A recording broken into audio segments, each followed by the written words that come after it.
Welcome to వి3 news లక్ష్యం సమాజహితం. నేను మీ సాయిసుధా. ముందుగా హెడ్లైన్స్ చూద్దాం. యాదాద్రి పవర్ ప్లాంట్ ఆపేందుకు కుట్ర, విద్యుత్ శాఖ మంత్రి జగదీష్ రెడ్డి ధ్వజం.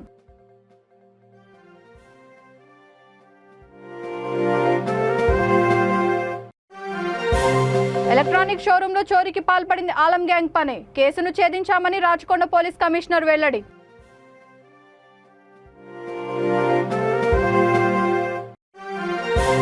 కమనీయం రమణీయం జోగులాంబ తెప్పోత్సవం, తుంగభద్రకు నది హారతులు తరలివచ్చిన భక్తజనం.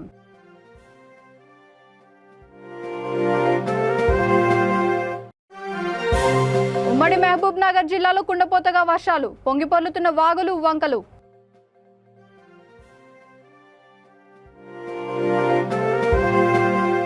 ఇక డీటెయిల్స్ చూస్తే, యాదాద్రి థర్మల్ పవర్ ప్లాంట్ నిర్మాణం ఆపాలంటూ నేషనల్ గ్రీన్ ట్రిబ్యునల్ ఇచ్చిన తీర్పుపై విద్యుత్ శాఖ మంత్రి జగదీష్ రెడ్డి స్పందించారు. అన్ని పర్యావరణ అనుమతులు తీసుకున్నాకే నిర్మాణం మొదలుపెట్టామని, కానీ పవర్ ప్లాంట్ను ఆపేందుకు కుట్ర జరుగుతోందని వ్యాఖ్యానించారు. నేషనల్ గ్రీన్ ట్రిబ్యునల్ తీర్పు ఏకపక్షంగా ఉందని, ఎన్టీటీ తీర్పు యావత్ దేశానికి నష్టం కలిగేలా ఉందని అన్నారు. వేల కోట్ల రూపాయలతో నిర్మాణం చేపట్టాక ఇప్పుడు వ్యతిరేకంగా తీర్పు ఇవ్వడం సరైంది కాదని అన్నారు. నిర్మాణం ఆపాలంటూ లేవనెత్తిన అంశాలు పూర్తి అసంబద్ధంగా ఉన్నాయని, ఎక్కడో ఉన్న ముంబై సంస్థకు యాదాద్రి పవర్ ప్లాంట్కి సంబంధం ఏమిటని ఆయన ప్రశ్నించారు. గతంలో ఇదే సంస్థ కేసు వేసినప్పుడు ఎన్టీటీ ట్రిబ్యునల్ కొట్టివేసిన విషయాన్ని ఆయన గుర్తు చేశారు. ఎన్టీటీ తీర్పుపై రివ్యూ పిటిషన్ వేస్తామని, అనుకున్న సమయానికల్లా యాదాద్రి పవర్ ప్లాంట్ నిర్మాణం పూర్తి చేసి ఉత్పత్తి ప్రారంభిస్తామని ఆయన స్పష్టం చేశారు. యాదాద్రి పవర్ ప్లాంట్ నిర్మాణం ఆపాలని వచ్చిన తీర్పుపై న్యాయ పోరాటం చేస్తామని అన్నారు. యాదాద్రి పవర్ ప్లాంట్ విషయంలో ఎన్జిటి ఇచ్చిన తీర్పు పూర్తిగా ఏకపక్షంగా ఉంది. ఇది తెలంగాణకి కాదు, దేశానికి నష్టం కలిగించే విధానం ఇది. ఎందుకంటే వేల కోట్ల రూపాయలని ఖర్చు పెట్టి ప్లాంట్ నిర్మాణం అయిపోయిన తర్వాత దానికి వ్యతిరేకంగా తీర్పునివ్వడం అనేది సరైనది కాదు. ఆ తీర్పులో వాళ్ళు లేవనెత్తిన అంశాలు కూడా పూర్తి అసంబద్ధంగా ఉన్నాయి. వాస్తవానికి మనం ప్లాంట్ ప్రారంభం చేయడమే ఎంఓఈఎఫ్ అన్ని అనుమతులు ఇచ్చిన తర్వాత ప్లాంట్ స్టార్ట్ చేసినాం. మనం వాస్తవానికి ఎప్పుడో పూర్తి కావాల్సిన ప్లాంటు మనకి ఎన్జిటి నుంచి కానీ ఎంఓఈఎఫ్ నుంచి కానీ ప్రధానంగా ఎన్విరాన్మెంటల్ క్లియరెన్స్ వచ్చిన తర్వాతనే ప్రారంభం చేద్దాం. గతంలో భద్రాద్రి విషయంలో మనం కొంత ఇబ్బంది పడ్డాం కాబట్టి మళ్ళీ అటువంటి ఇబ్బందులు రావద్దని చెప్పి పూర్తి స్థాయిలో అన్ని క్లియరెన్స్లు కేంద్ర ప్రభుత్వం నుంచి, కేంద్ర ఎన్విరాన్మెంట్ సంస్థల నుంచి వచ్చిన తర్వాతనే ప్రారంభం చేయాలని చెప్పి అన్ని అనుమతులు వచ్చిన తర్వాతనే మనం ప్రారంభం చేసినాం.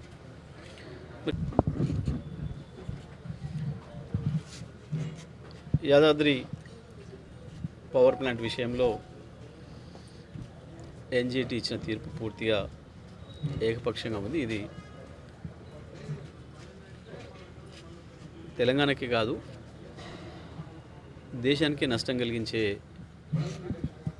విధానం ఇది. ఎందుకంటే వేల కోట్ల రూపాయలని ఖర్చు పెట్టి ప్లాంట్ నిర్మాణం అయిపోయిన తర్వాత దానికి వ్యతిరేకంగా తీర్పునివ్వడం అనేది సరైనది కాదు. ఆ తీర్పులో వాళ్ళు లేవనెత్తిన అంశాలు కూడా పూర్తి అసంబద్ధంగా ఉన్నాయి. వాస్తవానికి మనం ప్లాంట్ ప్రారంభం చేయడమే ఎంఓఈఎఫ్ అన్ని అనుమతులు ఇచ్చిన తర్వాత ప్లాంట్ స్టార్ట్ చేసినాం. మనం వాస్తవానికి ఎప్పుడో పూర్తి కావాల్సిన ప్లాంటు మనకి ఎన్జిటి నుంచి కానీ ఎంఓఈఎఫ్ నుంచి కానీ ప్రధానంగా ఎన్విరాన్మెంటల్ క్లియరెన్స్ వచ్చిన తర్వాతనే ప్రారంభం చేద్దాం. గతంలో భద్రాద్రి విషయంలో మనం కొంత ఇబ్బంది పడ్డాం కాబట్టి మళ్ళీ అటువంటి ఇబ్బందులు రావద్దని చెప్పి పూర్తి స్థాయిలో అన్ని క్లియరెన్స్లు కేంద్ర ప్రభుత్వం నుంచి, కేంద్ర ఎన్విరాన్మెంట్ సంస్థల నుంచి వచ్చిన తర్వాతనే ప్రారంభం చేయాలని చెప్పి అన్ని అనుమతులు వచ్చిన తర్వాత ఉన్న చట్టాలకు లోబడే కేంద్ర ప్రభుత్వ సంస్థలన్నీ కూడా అనుమతులు ఇచ్చినాయి గతంలో. ఇదే ట్రిబ్యునల్ కూడా గతంలో వ్యతిరేకించింది వాళ్ళు వేసిన పిటిషన్ మీద స్టే ఆర్డర్ ఇవ్వడానికి. కానీ ఇప్పుడు ఆశ్చర్యంగా యూటర్న్ తీసుకొని ఇటువంటి తీర్పునిచ్చింది. తప్పకుండా మేము దాన్ని మళ్ళీ రివ్యూ పిటిషన్ వేస్తాం. పనులు యథావిధిగా కొనసాగుతాయి, నిర్మాణం పూర్తి అవుతుంది. తప్పకుండా అనుకున్న ప్రకారం పూర్తి స్థాయిలో విద్యుత్ ఉత్పత్తిని ప్రారంభం చేస్తాం. హైదరాబాద్లోని కుషాయిగూడ బజాజ్ ఎలక్ట్రానికల్ షోరూంలో దొంగతనానికి పాల్పడింది ఆలం గ్యాంగ్ అని గుర్తించామని రాచకొండ పోలీస్ కమిషనర్ మహేష్ భగవత్ తెలిపారు. గత నెల 21న షోరూంలో ఆలం గ్యాంగ్ పక్కా రెక్కీ చేసి 432 సెల్ ఫోన్లు అపహరించారని అన్నారు. దోపిడీ జరిగిన అనంతరం ట్రైన్ బస్ మార్గం ద్వారా నిందితులు పరారీ అయ్యారని తెలిపారు. వారిని పట్టుకోవడానికి 500 పైగా సీసీటీవీ ఫుటేజ్లను పరిశీలించామని అన్నారు. మహారాష్ట్రలో జరిగిన చోరీ కేసుతో బీహార్, జార్ఖండ్ నుంచి వచ్చిన ఆలం గ్యాంగ్ ఫింగర్ ప్రింట్ సరిపోయిందని అన్నారు. Malkajgiri CCS team, itself, short clues టీంతో కేసును ఛేదించామని తెలిపారు.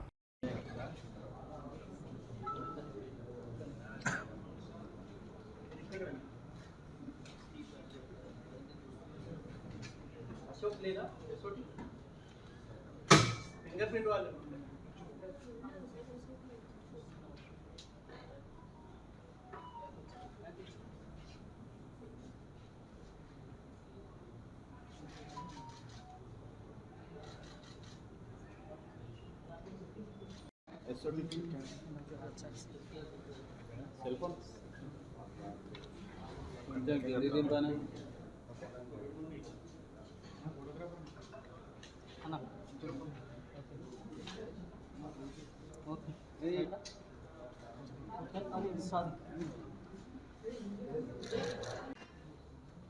ఈ అరెస్ట్ అయిన ఎవరు ఇప్పుడు green T shirt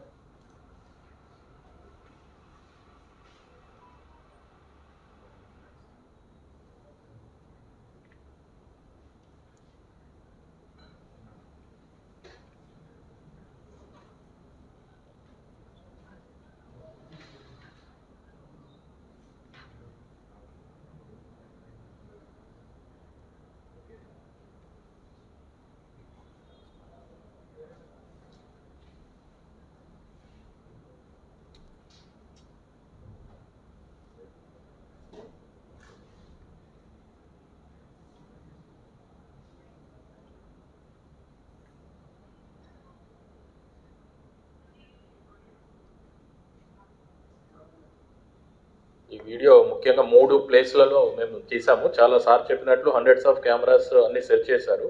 but where we get the clues that was being played here. అక్కడ మీకు ఫస్ట్ వాళ్ళ షెల్టర్ పాయింట్ నుంచి అంబేద్కర్ నగర్ చౌరస్తా, అక్కడి నుంచి దమ్మాయిగూడ చౌరస్తా, అక్కడి నుంచి ECIL. After commission of offence మళ్ళీ సేమ్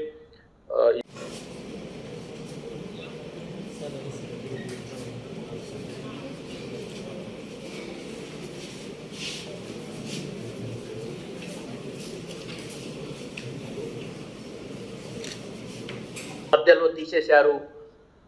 దానికి సంబంధించి కూడా అన్ని ఎంక్వైరీ చేయడం జరిగినాయి. సో ఈ మొత్తం మనము ఇన్వెస్టిగేషన్ స్టార్ట్ అయిన తర్వాత ఒకది మాకి టెక్నికల్ ఇన్ఫర్మేషన్ అది ఫస్ట్. అది ఈ నార్త్ ఇండియా అక్కడ బీహార్, జార్ఖండ్ ఆ ప్రాంతం నుంచి ఈ గ్యాంగ్ అని వాళ్ళు ఇక్కడ వచ్చి ఈ గ్యాంగ్ పక్క వాళ్ళది పాత్ర ఉంది అని.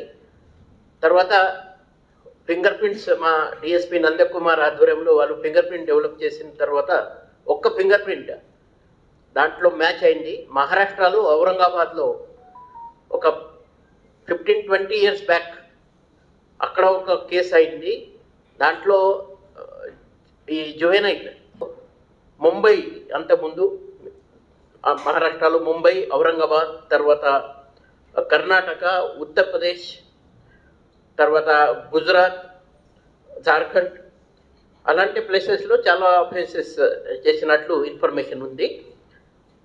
ఈ మధ్యలో ఇదే గ్యాంగ్ ద్వారా ఉత్తరప్రదేశ్ గాజీపూర్ అని, అక్కడ గాజీపూర్లో ఒక యూనియన్ బ్యాంక్ ఆఫ్ ఇండియా మీద వాళ్ళు అక్కడ పెద్ద దొంగతనం చేశారు. దాదాపు 2 crore వర్త్ జ్యువెలరీ అక్కడ వాళ్ళు దొంగతనం చేయడం జరిగింది. సో దానికి సంబంధి ఉత్తరప్రదేశ్ సైదపూర్ అని పోలీస్ స్టేషన్ అది, ఇది కొత్త ఐఫోన్స్ అది కూడా ఈ ప్రాపర్టీకి భాగం.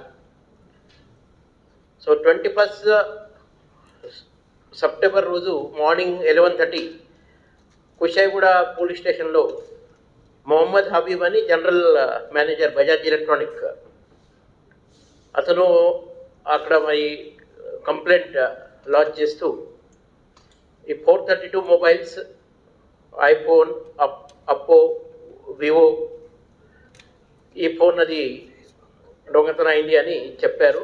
సో ఇమీడియట్లీ అక్కడ ఇన్స్పెక్టర్ కుషాయిగూడ, డిఐ కుషాయిగూడ, తర్వాత ఏసీపీ కుషాయిగూడ, డీసీపీ మల్కాజ్గిరి వాళ్ళు అక్కడ వెళ్ళిన తర్వాత ఈ పెద్ద క్రైమ్ అని తెలిసినప్పుడు మనము సిసిఎస్ టీం ఇక్కడ ఈ మల్కాజ్గిరి సిసిఎస్ ఈ ఏరియా మొత్తం పోలీస్ స్టేషన్స్ లిమిట్లో ఈ నేరస్తులు ఉన్నారు.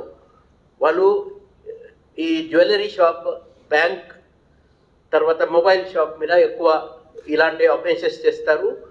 తర్వాత ఈ మొబైల్ ఫోన్ వాళ్ళు ఏమైనా దొంగతనం చేస్తే పక్కన ఉన్న బంగ్లాదేశ్ కానీ నేపాల్కి వాళ్ళు పంపిస్తారు. కాబట్టి ఆ మొబైల్ ఫోన్ దొరకడం కష్టమని, గతంలో కూడా వాళ్ళ నేర చరిత్ర ఉంది అని ఆ పక్క ఇన్ఫర్మేషన్ అక్కడ మాకు వచ్చినాయి. సో సాహిబ్గంజ్ అది డిస్ట్రిక్ట్ మా టీం వెళ్ళిన తర్వాత ముందుగా అక్కడ సాహిబ్గంజ్ ఎస్పీ, తర్వాత అదే స్టేట్లో జార్ఖండ్ స్టేట్లో ఒక మనకు తెలిసిన ఐపీఎస్ ఆఫీసర్ మనోజ్ చోతే అని, ఆయన ద్వారా ఎస్పీకి, తర్వాత మళ్ళా నా ఒక బ్యాచ్మేట్ అడిషనల్ డీజీ ఉన్నారు, ఆయన ద్వారా కూడా ఎస్పీకి చెప్పి మా టీంని అక్కడ లోకల్ మొత్తం అది సహాయం చేయాలని చెప్పడం జరిగినాయి. జోగులాంబ గద్వాల్ జిల్లా తుంగభద్ర నది మా తల్లి నీటి సవ్వడులు, విద్యుత్ దీపాల వెలుగులో బోటులో కొలువుదీరిన దేవతామూర్తులు, చుట్టూ తరలివచ్చిన భక్తజనం నడుమ జోగులాంబ తెప్పోత్సవం కన్నుల పండుగగా సాగింది. వేద పండితులు తుంగభద్ర నదికి శాస్త్రోక్తంగా పూజలు నిర్వహించి దేవతామూర్తుల విగ్రహాలను బోటులో ఉంచి పుష్కర ఘాట్ మీద నుంచి దశవిధ హారతులు ఇచ్చారు. చివరగా ఆలయంలో ధ్వజారోహణ నిర్వహించి ఉత్సవాలకు ముగింపు పలికారు. దీంతో అలంపూర్ పుణ్యక్షేత్రంలో 9 రోజులుగా కొనసాగిన దేవి శరన్నవరాత్రి ఉత్సవాలు విజయదశమితో విజయవంతంగా ముగిశాయి. తుంగభద్ర నదిలోని నిర్వహించిన తెప్పోత్సవాన్ని వీక్షించేందుకు వేలాది మంది భక్తులు అధిక సంఖ్యలో తరలిరావడంతో పుష్కర్ ఘాట్ పులకించింది. MLA doctor VM Abraham, ZP chairperson Saritha, Tirupathaiah దంపతులు, అలంపూర్ సివిల్ జడ్జి కవిత దంపతులు, డీఎస్పీ రంగస్వామి వేడుకలకు ప్రత్యేక ఆహ్వానితులుగా హాజరయ్యారు. ఈవో పురేందర్ కుమార్, చైర్మన్ శ్రీనివాస్ గౌడ్ పూర్ణాహుతి సమర్పించారు. సెమీ వృక్షానికి పూజలు చేసి ఆయుధ పూజలు నిర్వహించారు. అంతకుముందు అమ్మవారికి పుణ్యజలాలు, పంచామృతాలతో అభిషేకాలు నిర్వహించారు. విగ్రహాలను నదిలోకి తీసుకెళ్లి పుణ్యస్నానాలు చేయిస్తూ తీర్థావలు నిర్వహించారు.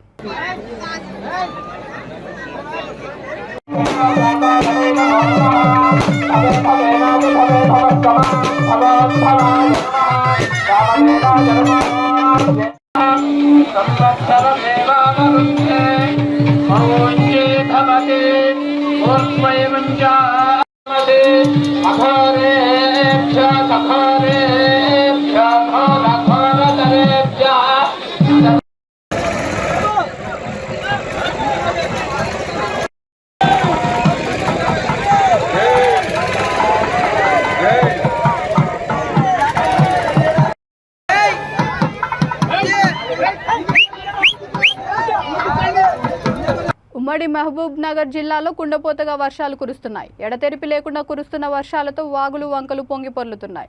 ప్రాజెక్ట్ అన్ని నిండుకున్నాయి. అధికారులు కోయిల్ సాగర్ ప్రాజెక్ట్ 5 గేట్లు తెరిచి 3500 క్యూసెక్కుల నీటిని దిగువకు వదులుతున్నారు. ఊక చెట్టు వాగు ఉధృతంగా ప్రవహిస్తోంది. మరోపక్క సైఫన్ సిస్టమ్ గల సరళ సాగర్ ప్రాజెక్టుకు గేట్లు ఆటోమేటిక్గా తెరుచుకున్నాయి. వనపర్తి జిల్లాలోని పెద్దమందడి వెళ్లే దారిలో జగత్పల్లి వద్ద కాజ్వేపై వరద నీరు ఉధృతంగా ప్రవహిస్తోంది. దీంతో రాకపోకలకు తీవ్ర అంతరాయం ఏర్పడింది. వనపర్తి రాజనగరం చెరువు అలుగు పారుతోంది. వనపర్తి జిల్లాలోని పెద్దమందడి వెళ్లే దారిలో జగత్పల్లి వద్ద కాజ్వేపై వరద నీరు ఉధృతంగా ప్రవహిస్తోంది. దీంతో రాకపోకలకు తీవ్ర అంతరాయం ఏర్పడింది. వనపర్తి రాజనగరం చెరువు అలుగు పారుతోంది. దుందుబి వాగు ప్రవహిస్తోంది. మహబూబ్ నగర్ పట్టణంలో ఎడతెరిపి లేకుండా వర్షం కురుస్తుండటంతో పలు కాలనీలు జలమయమయ్యాయి.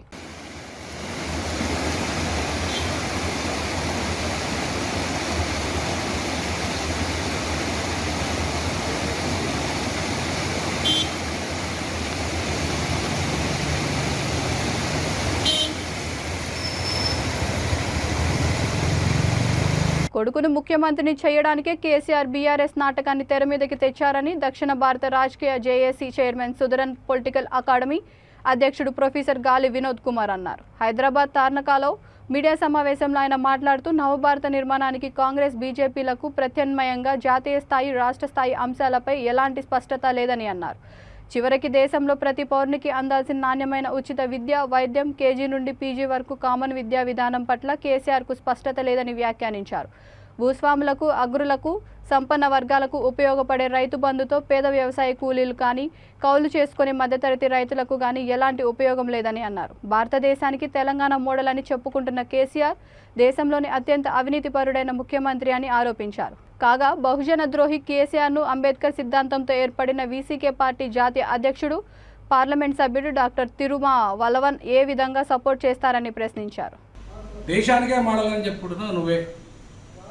ఈ చిన్న రాష్ట్రాల్లో ఏ రకంగా చిన్న రాష్ట్రాల్లో అభివృద్ధి జరగాలి? చిన్న రాష్ట్రాల్లో పక్కకున్న ఆంధ్రప్రదేశ్ రాష్ట్రంలో 3 రాజధానులు ఆయన ఏర్పాటు చేస్తానని ఒక చట్టం చేస్తానని అన్నాడు. దాని పట్ల నీ వైఖరి ఏమి చెప్పు. ఈ దేశంలో రాజధానులు అనేది విస్తరణ ఉండాలా ఉండద్దా? ఒక రాష్ట్రంలో ఒకే రాజధాని ఉండాలా? ఈ దేశానికి కూడా ఒకే రాజధాని ఉండాలా? ఈ దేశానికి 2 రాజధానులు 3 రాజధానులు ఉండడానికి లేదా? ఖచ్చితంగా ఈ దేశానికి 3 రాజధానులు అవసరము. ఆంధ్రప్రదేశ్కి ఎట్లయితే 3 రాజధానులు అవసరమో, 3 ప్రాంతాల అభివృద్ధి ఎట్లయితే ఒక దగ్గర అభివృద్ధి చెందకుండా ఒక హైదరాబాద్ మాత్రమే. ఓకే, మీకు అశోక విజయదశమి శుభాకాంక్షలు. Thank you sir. Thank you. అయితే నేను అశోక్ బ్రహ్మ మాత్రమే అవుతుంది. ఈ బ్రహ్మల్లో కేసీఆర్ భక్తి మాకు అభ్యంతరం లేదు.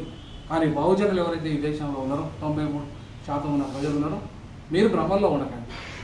ఈ భౌగోళిక తెలంగాణ వాది అయిన కేసీఆర్ ఇక్కడ కేవలం సెంటిమెంట్ ప్రకటించి అధికారం తెచ్చుకున్నారు. దేశంలో సెంటిమెంట్ ప్రకటించి అధికారం తెచ్చుకోవడానికి ఉత్తరాది వాళ్ళు ఊరుకోరు. ఉత్తరాది దేశంలో బీజేపీ, కాంగ్రెస్ నేతృత్వంలో ఉత్తరాది బలంగానే ఉంది.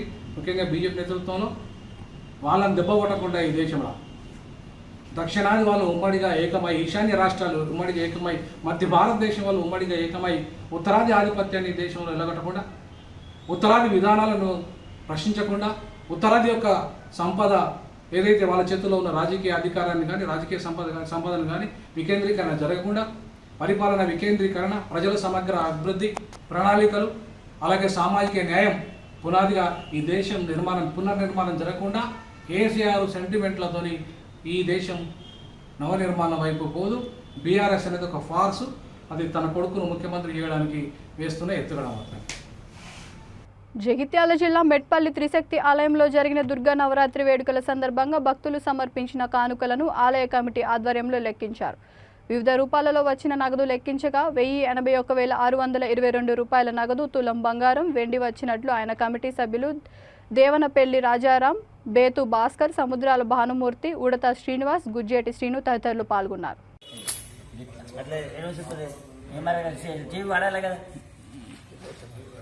టీవీలో పడాలి కదా అటు మొక్కని చూడు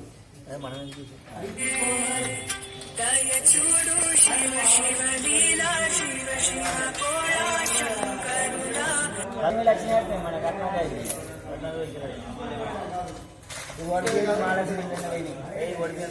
కాదు ఓటు బియ్యం కోసం మూగొచ్చి మంది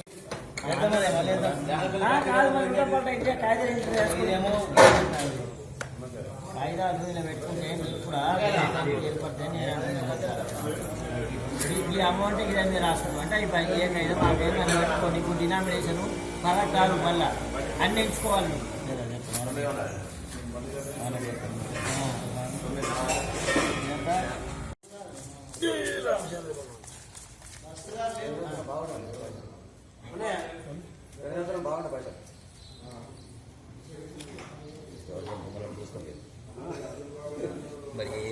జగిత్యాల జిల్లా మెట్పల్లి పట్టణ శివార్లోని NH63 రహదారిపై ఎదురెదురుగా వస్తున్న 2 కార్లు ఢీకొన్నాయి.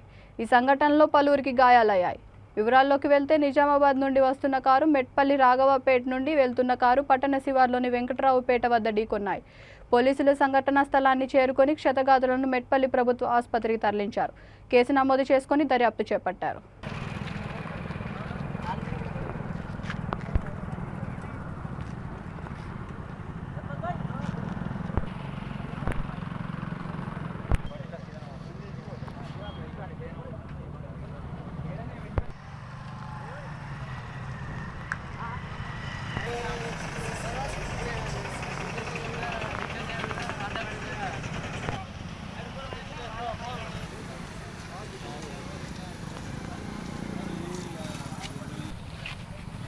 ఇంకా పోతున్నాం ఆల్రెడీ బండి మీద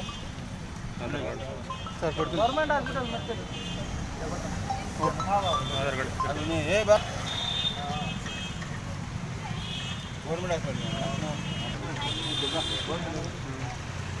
ఎవరన్నా పాలెం అట పాలెం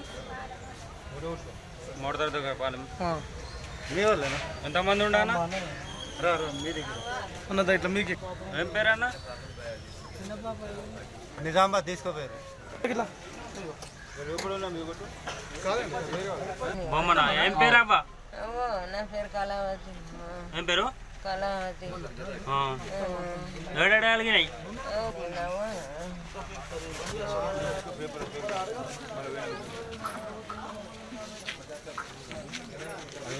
స్ట్రెచర్ వస్తుందా బయట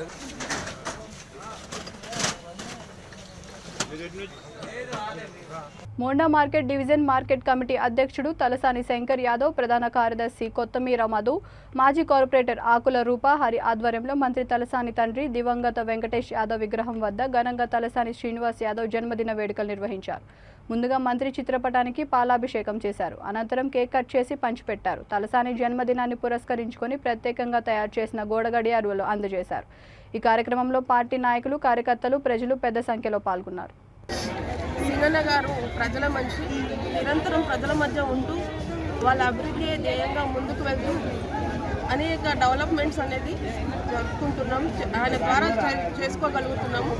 Singanna birthday celebrations Monda market president Shankaraiah ఆధ్వర్యంలో మధు సెక్రటరీ మధు గారి ఆధ్వర్యంలో ఘనంగా వేడుకలను ఇక్కడ జరుపుకుంటున్నాము.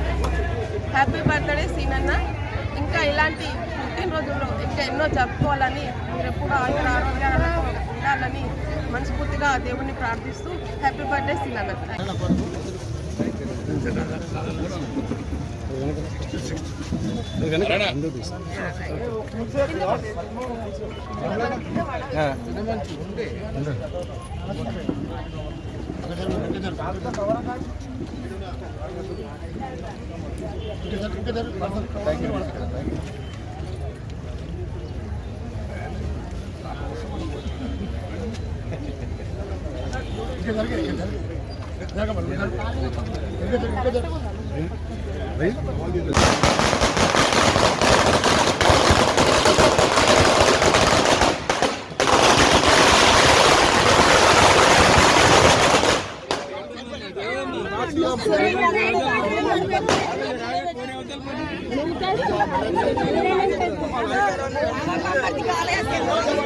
మార్కెట్లో ఇంతవరకు రూపాయి కూడా తీసుకోవద్దని చెప్పి మా ప్రెసిడెంట్ గారు కానీ సీనన్న కానీ ఎన్ని రోజులు ఉందంటే మార్కెట్ మా తలసాని సీనన్న గారి గురించి, మా ప్రెసిడెంట్ గారు శంకరన్న గారి గురించి ప్రతి ఒక్కరు ఎవరైనా మార్కెట్లోకి అనుకోవచ్చు. ఒక్క రూపాయి డబ్బులు కానీ దేనికి కానీ అన్న జోలు నుంచే పెడతాడు, కానీ ఒక్క రూపాయి కూడా ఎవరు తీసుకొని మా అన్న ఇప్పుడు 100 సంవత్సరాల బర్త్డే చేసుకోవాలని దేవుడిని ప్రార్థిస్తూ హ్యాపీ బర్త్డే టు సీనన్న గారికి జై. నిర్మల్ జిల్లా ముదోల్లో దసరా పండుగ వేడుకలను ప్రజలు ఘనంగా జరుపుకున్నారు. ప్రజలు కొత్త వస్త్రాలు ధరించి ఆలయాల్లో ప్రత్యేక పూజలు చేశారు. బాజా భజంత్రీలతో అలంకరించిన గుర్రంతో సామూహికంగా సెమీ చెట్టు దగ్గరకు వెళ్లి వేద పండితుల ఆధ్వర్యంలో ప్రత్యేక పూజలు నిర్వహించారు. గ్రామదేవత ముక్తాదేవి, రామ్ మందిరం, వెంకటేశ్వర మందిరానికి వెళ్లి ఆలయాల్లో ప్రత్యేక పూజలు చేశారు. అనంతరం ఒకరింటికి ఒకరు వెళ్లి సెమీ ఆకులు ఇచ్చి పండుగ శుభాకాంక్షలు తెలుపుకున్నారు. గ్రామాల్లో ఎక్కడ చూసినా పండుగ సందడి కనిపించింది.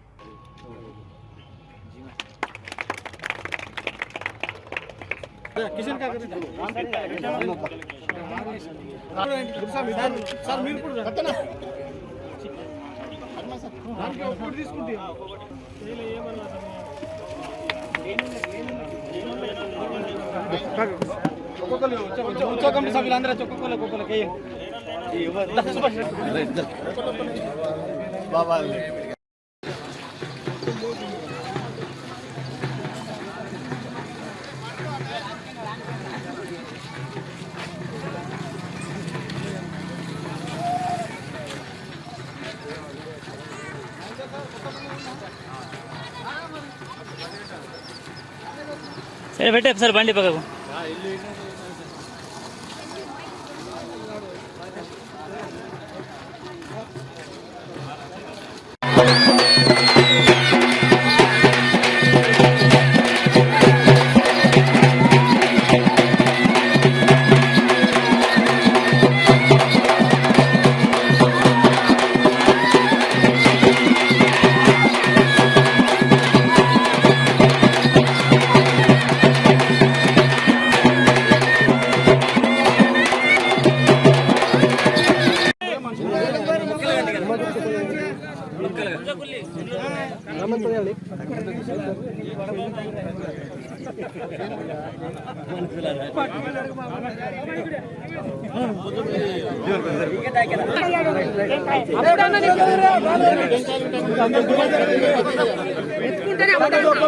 లైన్ తో తీసుకోండి దయచేసి, లేకపోతే అర్థం లేదు.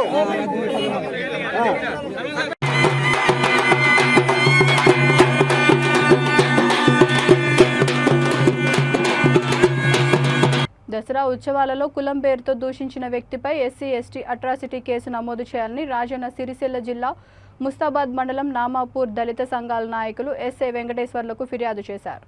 నామాపూర్ చావడి జంబి వద్ద జరిగిన దసరా వేడుకల్లో అగ్రవర్ణానికి చెందిన ఒక వ్యక్తి తమ పట్ల వ్యవహరించిన తీరును వారు వివరించారు.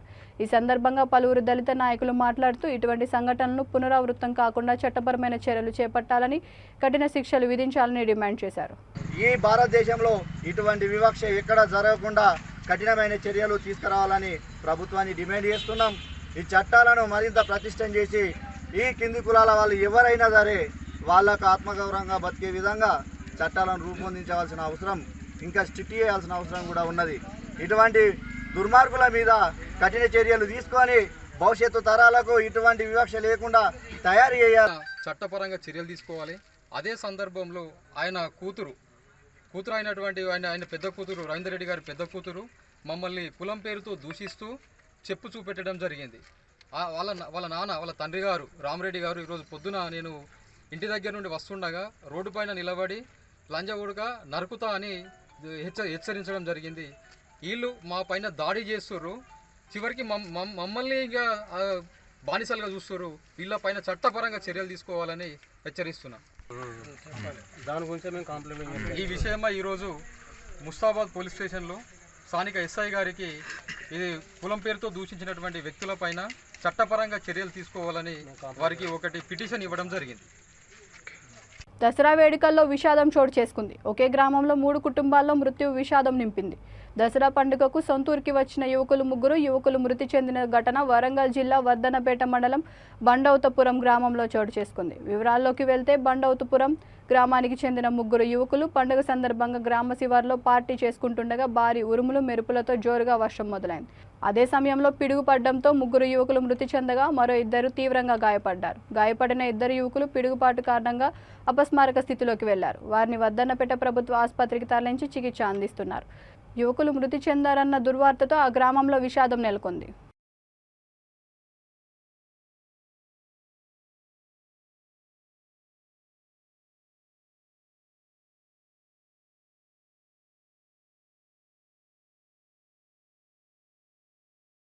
బులెటిన్ ముగించే ముందు హెడ్లైన్స్ మరొకసారి. యాదాద్రి పవర్ ప్లాంట్ ఆపేందుకు కుట్ర, విద్యుత్ శాఖ మంత్రి జగదీష్ రెడ్డి ధ్వజం.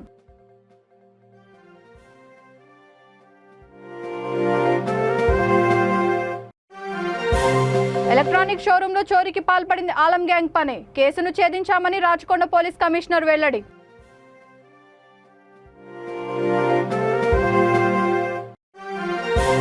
కమనీయం రమణీయం జోగులాంబ తెప్పోత్సవం, తుంగభద్రకు నది హారతులు తరలివచ్చిన భక్తజనం.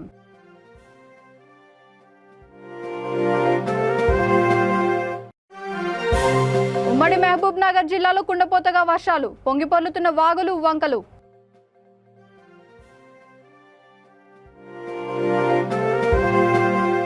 ఈ బులెటిన్ ఇంతటితో సమాప్తం. మరొక బులెటిన్తో మళ్ళీ కలుద్దాం. అంతవరకు చూస్తూనే ఉండండి V3 న్యూస్, లక్ష్యం సమాజహితం. Thank you.